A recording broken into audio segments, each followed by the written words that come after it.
Los libros de Terramar. Edición completa ilustrada, Úrsula K. Le Guin. Ilustraciones de Charles Vess. Solo en el silencio la palabra. Solo en la oscuridad la luz. Solo en la muerte la vida. El vuelo del halcón brilla en el cielo vacío. La creación de Ea. Capítulo 1. Guerreros en la niebla. La isla de Gont, una montaña solitaria que se alza más de 1000 metros por encima del tormentoso mar del nordeste, es una famosa comarca de magos. De los poblados de los valles altos y los puertos de calas sombrías y estrechas, más de un gontesco ha partido a servir como hechicero o mago en las cortes, o en busca de aventuras haciendo magia a los señores del archipiélago, y yendo de isla en isla por toda Terramar. De entre ellos, hay quien dice que el más grande, y con seguridad el más viajero, fue el hombre llamado Gavilán, que en su época llegó a ser señor de dragones y archimago. La vida de Gavilán ha sido narrada en la gesta de Ged y en numerosos cantares, pero este es un relato del tiempo en que aún no era famoso, anterior a las canciones. Gavilán nació en una aldea solitaria llamada Diez Alisos, en lo alto de la montaña, a la entrada del valle septentrional. Desde la aldea, las praderas y las tierras de labranza descienden en terrazas hacia el océano, y hay otros poblados en los recodos del río Ar. Pero más arriba de la aldea, solo el bosque sube trepando hasta las rocas y las nieves de la cumbre. Duni, el nombre con que lo llamaban de niño, se lo puso la madre, y no pudo darle otra cosa que ese nombre y la vida, pues ella murió antes de que él cumpliera 1 año. El padre, el forjador de bronce de la aldea, era un hombre hosco y taciturno, y puesto que sus 6 hermanos eran mucho mayores que él y se habían marchado uno a uno del hogar paterno, a labrar la tierra, a navegar los mares, o trabajar en las forjas de otros pueblos del valle septentrional, no quedó nadie que criase al niño con ternura. Creció salvaje, tenaz como la mala hierba. Un chiquillo alto y ágil, fuerte y altanero, de temperamento fogoso. Junto con los escasos chicuelos de la aldea, pastoreaba las cabras de los prados empinados sobre las fuentes del río, y cuando tuvo fuerzas para tirar y empujar de los fuelles, el padre lo obligó a trabajar en la fragua, como aprendiz, con una elevada paga de golpes y azotes. Mas Duni no era lo que se dice un gran trabajador. Se pasaba los días a cielo abierto adentrándose en las profundidades del bosque, nadando en los estanques del río Ar, que como todos los ríos de la isla corre rápido y frío, o escalando riscos y escarpas hasta las crestas que coronan los árboles, desde donde podía ver el mar azul, el ancho océano nórdico en el que no hay ninguna isla más allá de Perregal. Una hermana de la madre vivía en la aldea. La mujer le había dado todo lo necesario en los primeros años, pero tenía sus propias obligaciones, y apenas Duni fue capaz de cuidarse solo, dejó de atenderlo.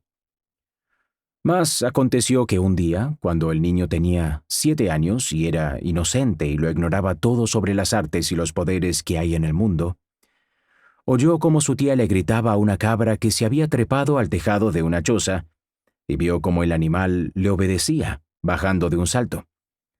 Al día siguiente, mientras pastoreaba las cabras de pelaje largo en los prados del gran precipicio, Duni les gritó las palabras que había escuchado, sin saber para qué servían, ni qué significaban, ni siquiera qué clase de palabras eran.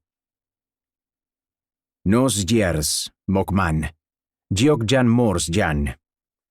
Gritó los versos y las cabras vinieron a él, presurosas, todas juntas y en silencio. Y lo miraron desde las negras ranuras de los ojos amarillos. Duni se rió y gritó otra vez los versos que le daban poder sobre las cabras. Se le acercaron más aún amontonándose y empujándose alrededor. De repente tuvo miedo de aquellos cuernos gruesos y rugosos, y las raras miradas y el raro silencio. Trató de librarse de ellas y escapar. Las cabras corrieron con él cerrando un nudo alrededor y de este modo se precipitaron cuesta abajo y así llegaron por fin a la aldea, las cabras todas juntas, como atadas con una cuerda, y en medio el niño que lloraba y vociferaba. Los aldeanos salieron corriendo de las casas y les gritaron a las cabras y se rieron del muchacho. Junto con ellos apareció la tía de Dooney, y ella no se rió. Les dijo una palabra a las cabras y las bestias se dispersaron y se pusieron a balar y pastar mansamente, libres del sortilegio. «Ven conmigo», le dijo a Dooney. Lo llevó a la cabaña donde ella vivía sola.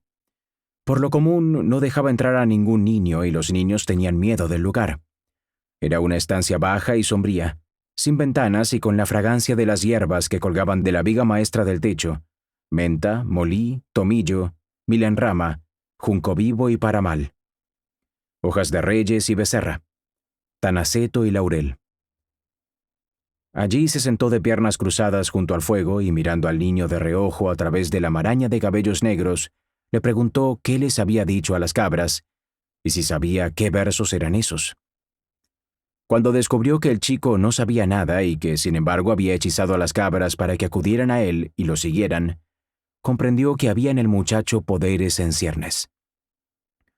Hasta entonces, y como hijo de su hermana, Dooney no había significado nada para ella, pero ahora lo veía con ojos diferentes. Lo cubrió de alabanzas y le dijo que le enseñaría otros versos mejores aún, tales como la palabra que hace salir al caracol y otra que llama al halcón para que baje del cielo. «Sí, enséñame esa palabra», rogó Dooney, ya del todo repuesto del susto que le había dado las cabras, y engreído con las lisonjas de la tía. «Si te la enseño», dijo la bruja, «nunca se las dirás a los otros niños». «Lo prometo». La ignorancia y precipitación de Dooney hicieron sonreír a la mujer. «Muy bien, pero tendré que atar tu promesa. Te sujetaré la lengua hasta que decida desatarla, y aun entonces, aunque podrás hablar, no pronunciarás la palabra que yo te enseñaré allí donde otros puedan oírla. Hay que guardar los secretos del oficio». «Bueno», respondió el muchacho. No tenía intención de decírselo a sus compañeros de juego, pues le gustaba saber y hacer cosas que ellos no conocían y que nunca llegarían a conocer. Esperó sentado y muy quieto mientras su tía se recogía el cabello despeinado y se anudaba el cinturón del vestido y se volvía a sentar con las piernas cruzadas y arrojaba puñados de hojas al fuego hasta que el humo se extendió por la oscuridad de la cabaña. Luego empezó a cantar.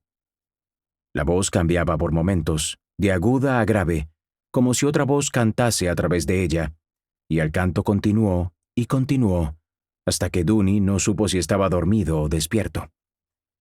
Durante todo ese tiempo el viejo perro negro, que nunca ladraba, estuvo sentado junto a él con los ojos enrojecidos por el humo.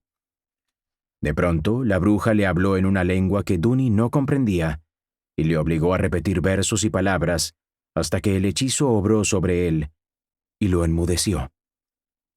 «¡Habla!», ordenó ella para probar el encantamiento. El chico no pudo hablar, pero se rió. La tía se asustó entonces un poco de la fortaleza del muchacho, pues este era el sortilegio más poderoso del que ella era capaz. No solo había pretendido dominar el habla y el silencio del niño, sino también obligarlo a que la sirviera en las artes de la brujería. No obstante, aunque el encantamiento había obrado, Dooney se había reído. La mujer no dijo nada. Vertió agua clara sobre el fuego hasta despejar el humo y dio al niño un poco de beber, y cuando el aire estuvo límpido otra vez, y el chiquillo hubo recobrado el habla, le enseñó el nombre verdadero del halcón, el nombre al que el halcón acudiría. Así fue como dio Dooney los primeros pasos por el camino que seguiría toda la vida, el camino de la magia, el que por último lo lanzaría a perseguir una sombra por tierras y por mares, hasta las playas tenebrosas del reino de la muerte. Pero en aquellos primeros pasos el camino parecía ancho y luminoso. Cuando llamaba por su nombre a los halcones salvajes y los veía bajar desde los vientos hasta él, y se le posaban en la muñeca con un aleteo atronador como si fueran el azor de un príncipe, le venían ganas de conocer muchos más de aquellos nombres, e iba a ver a su tía y le suplicaba que le enseñara los nombres del gavilán, del quebrantahuesos y del águila. Para aprender esas palabras poderosas, hacía todo cuanto ella le pedía, y aprendía todo cuanto le enseñaba, aun cuando no todo fuera tan agradable de hacer ni de saber. Hay un dicho en Gont, débil como magia de mujer, y hay otro aún, maligno como magia de mujer. Ahora bien, la bruja de 10 alisos nunca hacía magia negra, y no se entrometía tampoco con las altas artes ni traficaba con las antiguas potestades, mas siendo como era, una mujer ignorante entre gentes ignorantes, a menudo utilizaba las artes para fines absurdos y equívocos. Nada sabía ella acerca del equilibrio y la norma que todo hechicero ha de servir y conocer, y que le prohíben utilizar sortilegios excepto en casos de verdadera necesidad. Esta mujer tenía un hechizo para cada circunstancia, y se pasaba la vida urdiendo encantamientos. Lo que ella creía saber era en parte mera patraña y charlatanería, y ni siquiera alcanzaba a distinguir los hechizos verdaderos de los falsos. Conocía, eso sí, numerosos maleficios y quizá era más ducha en el arte de provocar enfermedades que en el de curarlas. Como cualquier bruja de aldea, sabía preparar un filtro de amor, pero también otros menos benignos, destinados a satisfacer la envidia y el odio de los hombres. Ocultaba, sin embargo, estas habilidades al joven aprendiz, y en tanto le era posible, solo le enseñaba prácticas honestas. Al principio, y tal como cabía esperar de un niño, lo que más complacía a Duny era el poder que las artes mágicas le daban sobre las aves y las bestias. Esta satisfacción le acompañó en verdad toda la vida. Al verlo allá en las tierras altas de pastoreo, a menudo con alguna ave de rapiña, revoloteando alrededor, los otros niños dieron en llamarlo gavilán, y así tuvo el nombre con que sería conocido años más tarde, en sitios donde ignoraban su verdadero nombre. Como la bruja no dejaba de hablar de la gloria, las riquezas y el enorme poder de los hechiceros, el muchacho se propuso aprender encantamientos más útiles, y aprendía con una rapidez extraordinaria. La bruja no se cansaba de alabarlo y mientras los niños de la aldea empezaban a tenerle miedo, él mismo se convencía de que muy pronto sería famoso entre los hombres. De esta manera, palabra tras palabra y hechizo tras hechizo, estudió junto a la bruja hasta que cumplió los 12 años y hubo aprendido casi todo lo que ella tenía para enseñarle. No mucho sin duda, pero suficiente para una bruja de aldea, y más que suficiente para un chiquillo de 12 años. Le había enseñado todo lo que ella sabía en materia de hierbas y curaciones, y de las artes de encontrar y atar, enmendar, abrir y revelar. Todo cuanto ella conocía acerca de las historias de los trovadores y las grandes gestas se lo había cantado a Duny, y le había enseñado todas las palabras de la lengua verdadera que había aprendido de su propio maestro. Y de los hacedores de lluvia y malabaristas transhumantes que iban de pueblo en pueblo por el Valle del Norte y el Bosque de Levante, Duny había aprendido trucos y habilidades, sortilegios ilusorios. Fue con uno de esos encantamientos baladíes como demostró por primera vez el gran poder que había en él. En aquel entonces, Cargad era un imperio poderoso. Las 4 comarcas se extendían desde el septentrión hasta el Levante. Carego At, Atuán, Urat-Ur y Atinini. Los cargos hablaban una lengua muy distinta de las lenguas del archipiélago o los otros confines, y eran un pueblo salvaje, de tez blanca y cabellos rubios, feroces guerreros que disfrutaban con el espectáculo de la sangre y el olor de las aldeas en llamas. El año anterior habían invadido las Toriclas y la isla fortificada de Toreben, atacándolas una y otra vez con navíos de velas rojas. Las nuevas de esas invasiones habían llegado a Gont, pero los señores de Gont, ocupados en incursiones, poco se preocupaban por el infortunio de otras tierras. Luego cayó Spevi, en manos de los cargos, y fue saqueada y devastada, y esclavizada, y es aún hoy una isla en ruinas. En busca de nuevas conquistas, los cargos navegaron luego hasta Gont, llegando en 30 galeras al puerto del este. Atacaron el burgo, lo tomaron e incendiaron, dejaron los navíos anclados y protegidos en el estuario del Ar, Subieron por el valle saqueando y destruyendo, matando a hombres y animales. A medida que avanzaban, se dividían en bandas y cada una de ellas depredaba y devastaba por cuenta propia. Algunos fugitivos llevaron la voz de alarma a los aldeanos de las montañas. Muy pronto los pobladores de 10 alisos vieron cómo el humo oscurecía el cielo del levante, y aquellos que esa noche escalaron el gran precipicio pudieron atisbar una bruma espesa y las rojas estrías de las llamas allí donde los campos de labranza ya listos para la cosecha eran consumidos por el fuego, y los hurtos que ardían con los frutos asándose en las ramas, y las alquerías en ascuas, y los graneros en ruinas. Algunos aldeanos huían por las quebradas del monte y se ocultaban en el bosque.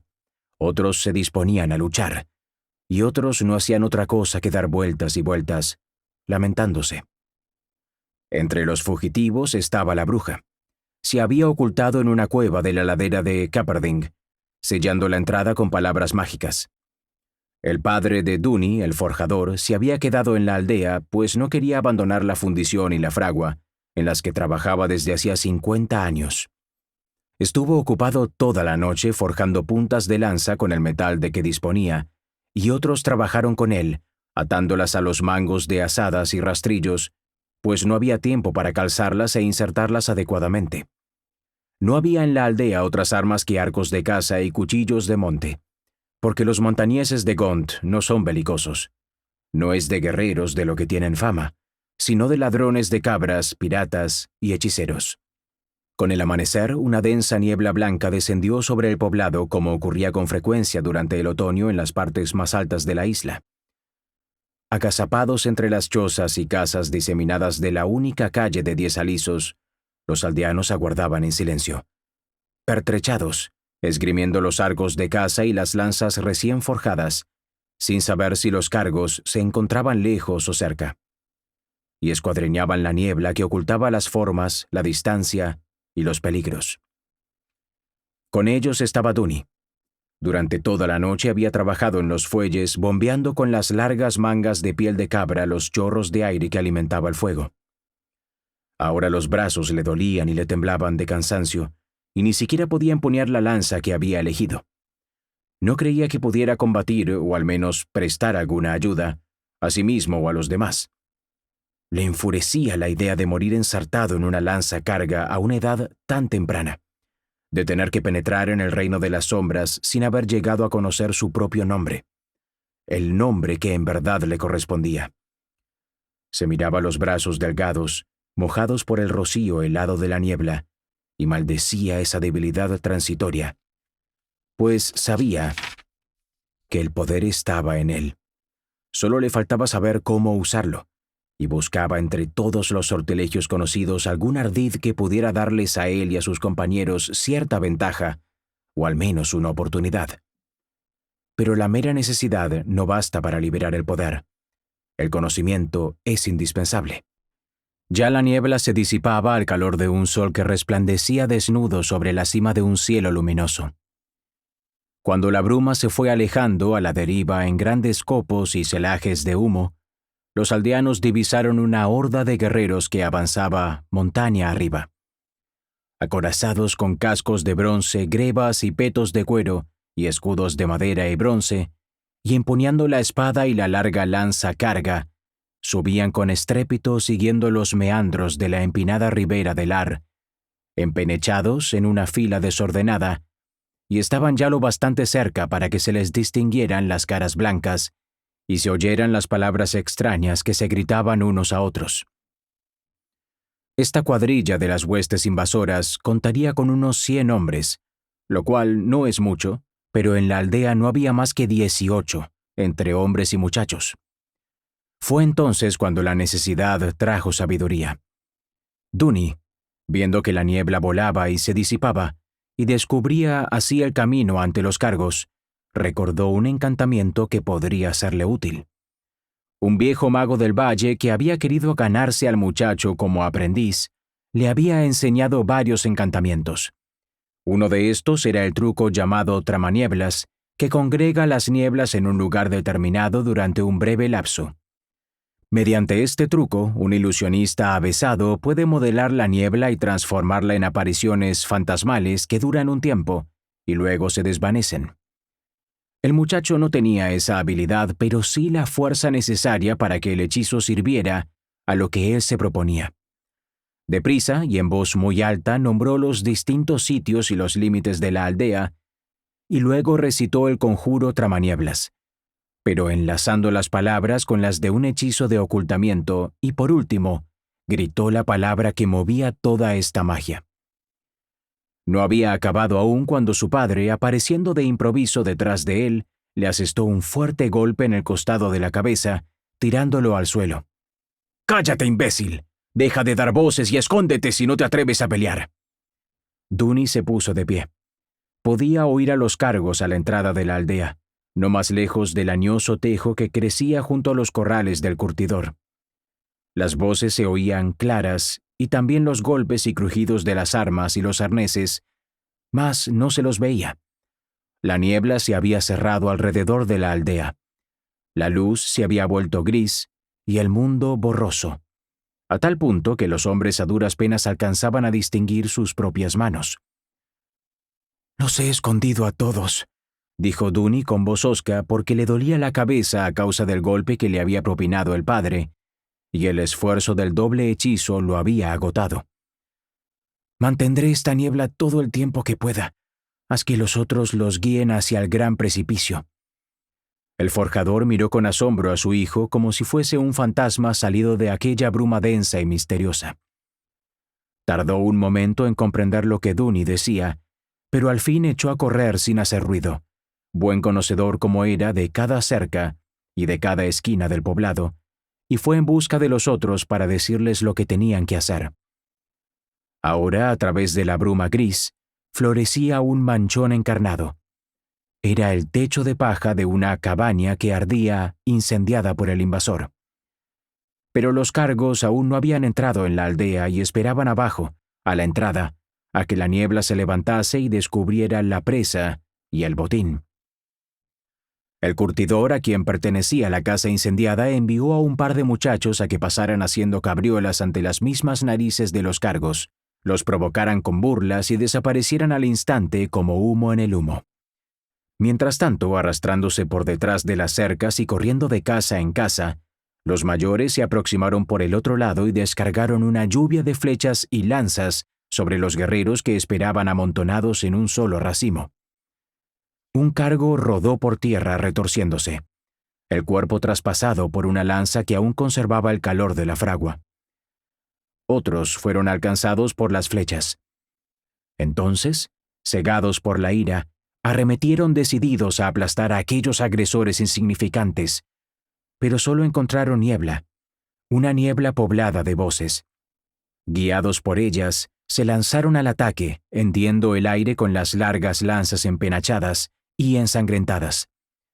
Recorrieron a gritos la calle sin ni siquiera enterarse de que habían atravesado la aldea entera, cuyas chozas y casas vacías aparecían y desaparecían entre los celajes grises de la bruma. Los aldeanos se dispersaban a todo correr, la mayoría ganando distancia ya que conocían el terreno palmo a palmo.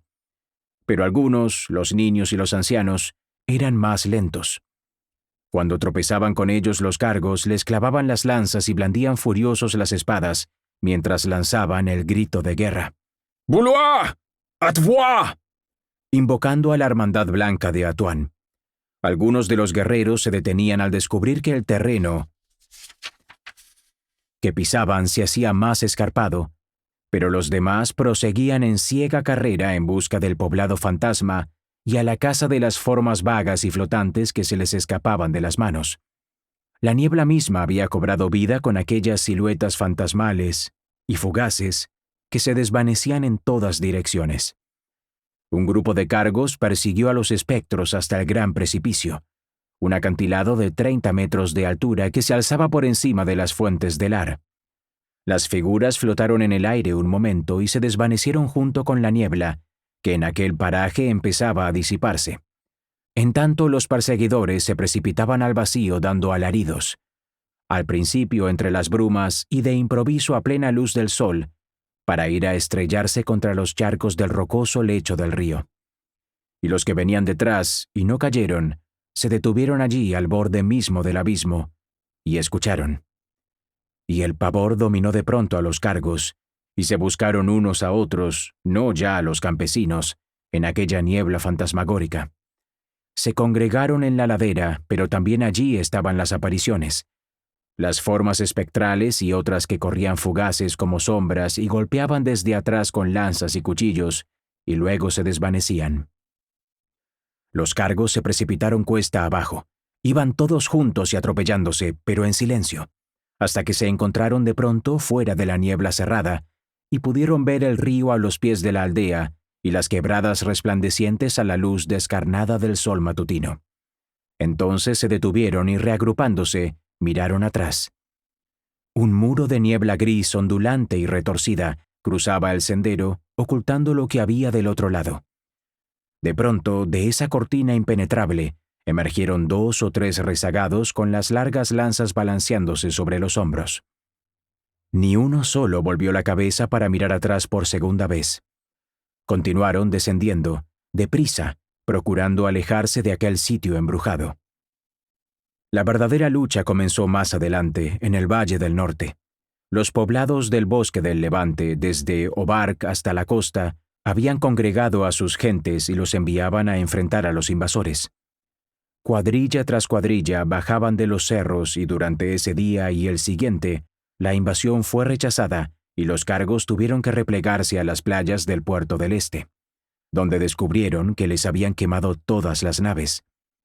Y así continuaron luchando, de espaldas al mar, y al fin todos murieron. Y las arenas del estuario del Ar estuvieron teñidas de rojo hasta que subió la marea. Aquella mañana, en la aldea de 10 alisos y hasta las alturas del gran precipicio, la niebla húmeda y gris persistió todavía un tiempo, y de repente echó a volar, dispersándose y disolviéndose. Alguno que otro hombre se levantaba del suelo y miraba en torno con asombro, en medio de las ráfagas de viento y al resplandor del sol de la mañana. Aquí yacía el cadáver de un cargo. La larga cabellera amarilla suelta y ensangrentada. Más allá yacía el curtidor de la aldea, muerto en combate, como un rey. Abajo, en la aldea, la casa que incendiaron los cargos aún ardía en llamas. Corrieron a apagar el fuego. La batalla había concluido. En la calle, cerca del gran tejo, encontraron a Duni, el hijo del forjador, de pie, solo e ileso, pero mudo y atontado como quien ha sufrido un gran golpe. Todos sabían lo que había hecho. Lo llevaron a casa de su padre y fueron a buscar a la bruja y a pedirle que saliera de la cueva y bajase a sanar al chiquillo que había salvado la vida y las posesiones de todos, salvo 4 vecinos que habían muerto a manos de los cargos, y la casa que había sido quemada. Ninguna arma había tocado al muchacho, pero no comía ni dormía, ni hablaba. Parecía no oír lo que le decían, ni ver a quienes iban a visitarlo. Y en aquellos parajes no había nadie que fuera capaz de quitarle ese mal. La tía dijo, «Ha abusado del poder», pero ella no sabía cómo ayudarlo. Mientras yacía así, ciego y mudo, la historia del muchacho que había domado la niebla y ahuyentado a los guerreros cargos con una confusión de sombras corrió de boca en boca por todo el Valle del Norte, y por el bosque del Levante, y lo alto de la montaña, y por la otra ladera de la montaña hasta el gran puerto de Gont. Y aconteció que al 5.º día de la matanza en el estuario, llegó a la aldea de 10 alisos un desconocido, un hombre ni joven ni viejo, que venía envuelto en una capa, y a cabeza descubierta, y que blandía como si fuese una pluma una gran vara de madera de encina tan alta como él. No había subido hasta la aldea, como el común de la gente, siguiendo los meandros del Ar. Este desconocido, por el contrario, había bajado desde los bosques, en las alturas de las montañas. Las comadres de la aldea advirtieron enseguida que era un hechicero, y cuando les dijo que conocía el arte de curar, lo llevaron sin demora a casa del forjador. Luego de hacer salir a todos de la casa, con excepción del padre y la tía del muchacho, el forastero se inclinó sobre el camastro en que Duni yacía con los ojos perdidos en la oscuridad, y le puso la mano sobre la frente, y le tocó los labios una sola vez. Duny se incorporó y miró alrededor. Al cabo de un rato ya podía hablar y había recobrado las fuerzas y el apetito. Le dieron algo de beber y de comer, y entonces volvió a recostarse, pero observando siempre al extraño con una mirada enigmática y maravillada. El forjador interpeló al forastero. «No eres un hombre común», le dijo. «Ni tampoco lo será este muchacho», repuso el otro. «El cuento de lo que hizo con las nieblas ha llegado hasta Realby, donde habito. He venido a darle su nombre, si es verdad lo que dicen, que no ha llegado aún a la mayoría de edad». La bruja le susurró al forjador. «Hermano, este ha de ser sin duda el mago de Realby. Ogión, el silencioso, aquel que una vez domó el terremoto». «Señor», dijo el forjador, a quien no intimidaban los títulos, «mi hijo cumplirá 13 años el mes próximo, pero habíamos pensado celebrar el pasaje en la fiesta del retorno del sol, este invierno». «Haz que este muchacho reciba su nombre cuanto antes», dijo el mago, «pues lo necesitará. Ahora tengo otros asuntos que atender, pero estaré de vuelta el día que decidáis. Y si os parece bien, luego lo llevaré conmigo, cuando parta, y si él demostrara tener condiciones, permanecerá a mi lado como aprendiz, o me encargaré de que reciba la instrucción adecuada. Pues mantener en tinieblas la mente de aquel que ha nacido mago es cosa peligrosa». Ogión había hablado en voz queda pero firme, y aún el forjador, que era bastante testarudo, aceptó todo lo que le dijo. El día en que Duny cumplió los 13 años, un luminoso día de principios de otoño, cuando las hojas aún centellean en las ramas de los árboles, Ogión regresó de la montaña de Gont y celebraron la ceremonia del pasaje. La bruja despojó al muchacho del nombre que la madre le había dado al nacer. Innominado y desnudo, el muchacho entró en las heladas aguas del lecho del Ar, allí donde el río nace entre rocas, al pie de los altos acantilados. En ese mismo instante, unas nubes de lluvia velaron la faz del sol, y unas grandes sombras se deslizaron y unieron sobre el agua del estanque. Temblando de frío, pero a paso lento y muy erguido, como hay que atravesar esas aguas gélidas y turbulentas, el muchacho llegó a la otra orilla. Ogión, que lo esperaba, extendió la mano y aferrándole el brazo, le susurró el nombre verdadero: Ged. Así fue como el muchacho tuvo al fin su nombre, por boca de alguien muy versado en los usos del poder. Lejano estaba aún el fin de los festejos y toda la aldea se divertía y disfrutaba de la comida y la cerveza, mientras un trovador que había subido del valle cantaba la gesta de los señores de los dragones, cuando el mago, con su voz queda, le habló a Ged. «Ven, muchacho, di adiós a tu gente, y partamos mientras ellos festejan». Ged fue en busca de su equipaje: un buen cuchillo de bronce que su padre le había forjado, un gabán de piel que la viuda del curtidor había cortado a su medida, y una vara de aliso que su tía había hechizado para él. Estos eran todos sus bienes, aparte de la camisa y el jubón que llevaba puestos. Se despidió de ellos, de toda la gente que conocía en el mundo, y contempló la aldea de casas dispersas, acurrucada al pie de los acantilados, por encima de las cascadas del río. Y se puso en camino con su nuevo maestro hacia los empinados bosques de la isla montaña, a través del follaje y las sombras del otoño luminoso.